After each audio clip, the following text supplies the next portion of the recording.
feel like it's customary for people to give you an intro when you come into a YouTube video. um, but I will say, if you're here, my name is Nia, and I am doing a series called Projector Diaries that is part of my human design experiment. And I'm just going to be talking about what it's like being a projector in a manifesting and generator dominant society. A little bit of a backstory. I am currently unemployed, and it's not usually my unemployment stitches are just our spiritual realizations. So I came across human design 2018 at another point when I was unemployed, and I wasn't ready to accept waiting for the invitation because, like I said, I was unemployed at the time. So I'm looking for jobs. I'm trying to figure shit out. I'm trying to be like, I gotta get this money. I can get about my parents' house. Like, it was just really like I need to do something. And so that's when I did end up working 2 or 3 jobs at a time, and feeling kind of burnt out in a sense and not really understanding why.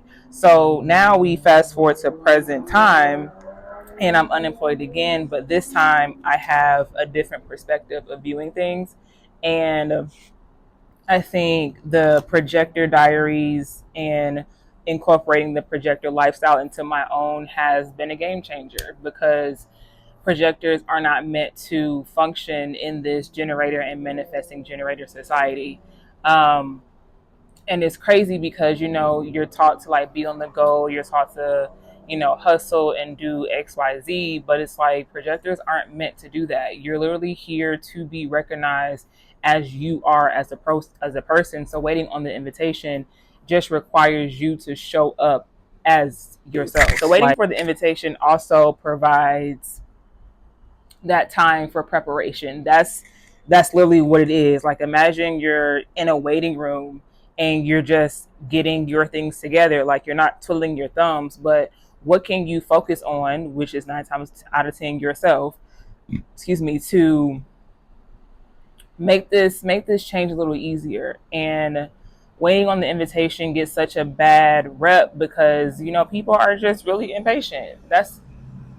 People are impatient. So that's part of your design, is learning to surrender and be patient. You are here to be recognized for being yourself, and while you're waiting on the invitation, get to know yourself. Now, what does get to know yourself mean? I don't mean like sitting on the surface and just, you know, day by day, we're just going to go with the flow of things. No, you have to actively get up and off your ass to understand how you work in the world, because you waiting on the invitation, you're not going to get the invitation if you haven't done anything. So if you were going from one step to the other, that this way might have worked in the past, but present day, that's not going to operate for you. And getting to know yourself includes figuring out what's different and what needs to change. That's really an essential part. And then practical ways of waiting for the invitation, is slowing down. Just slow down. Like, you really have to sit still so you can hear and so you can see, because the answers are not going to present themselves when you're too busy ripping and running and panicking and not listening to source, God, universe, however, whoever you talk to, whatever higher being you consult. That's part of sitting with yourself. Projectors, some of them tend to be more spiritual, like myself, and it's me and God. That's how I've been viewing it, because you really have to trust where you're being led, because you hold the wisdom. You are the guide. So who guides the guides? Like, where are you getting that from? So, and waiting on the invitation is practicing surrendering, which is a daily practice. And in surrendering, you're just kind of trusting where you're being led. And it sounds bland. It sounds like, me, this ain't giving you nothing to work with, but what you trying to do? If you're really trying to live in your design and you are trying to effectively learn how you can incorporate human design in your life, you're going to have to sit down and think about some things. Another thing I will say as a projector is to waiting for the invitation exceeds, like it goes into every part of your life. It needs to be applied to every part of your life. So including your friendships and relationships and how you navigate and manage them. Because this is, I feel like, what I'm saying in these diaries during this experiment can be taken as general public knowledge, but it's just for projectors especially. This is what I've noticed that stands out to me.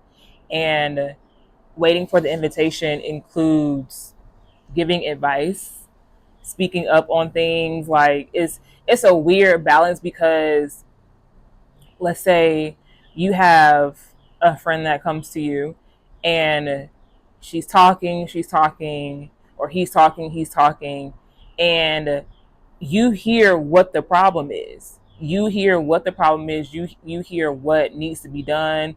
Of course, the action, like I got the answers. I got the answers, but you can't tell them the answers. Yep.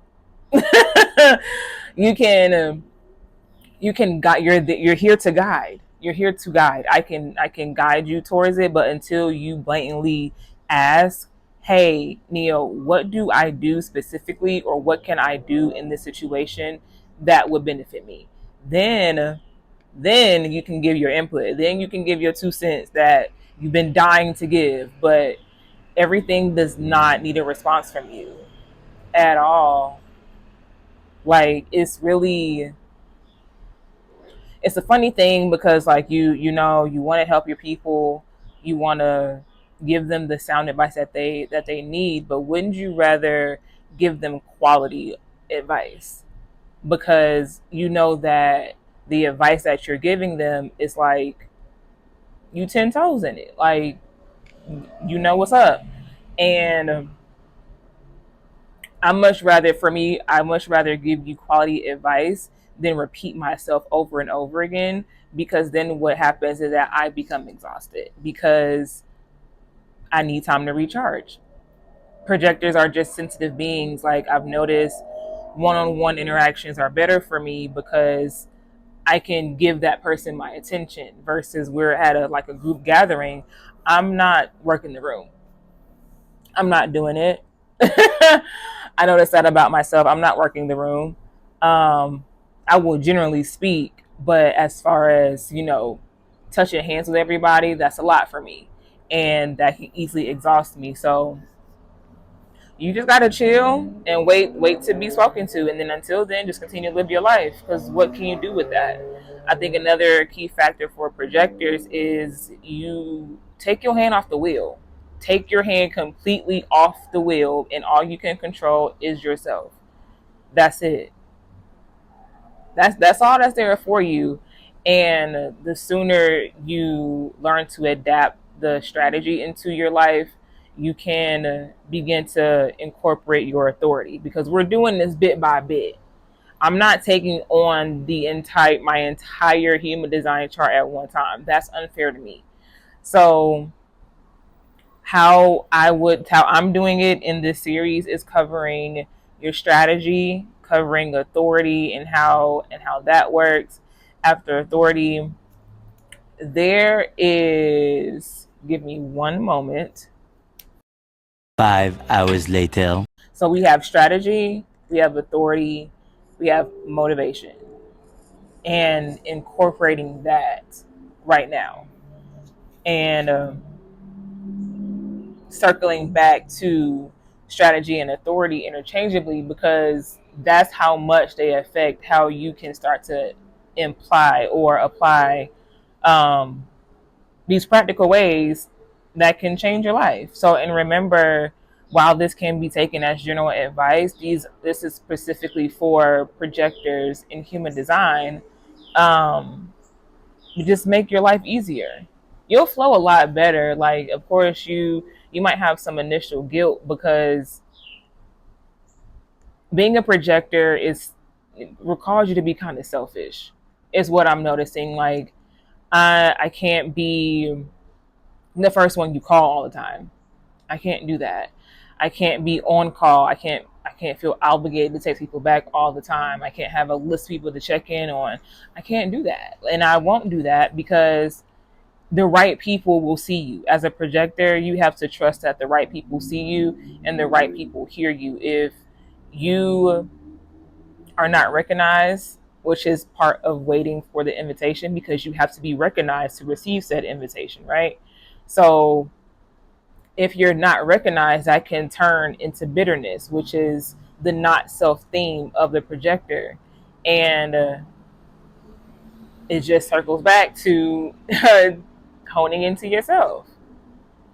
You see, so it all works interchangeably. It's just practicing practical ways for you to include this in your design and throughout your life. So I always encourage people to look up their type and to see how they're meant to function in this world when things just don't seem right, or like what the fuck is happening? Well, you're probably living out of your design. You're tired all the time because you need to take a break and you haven't tapped in.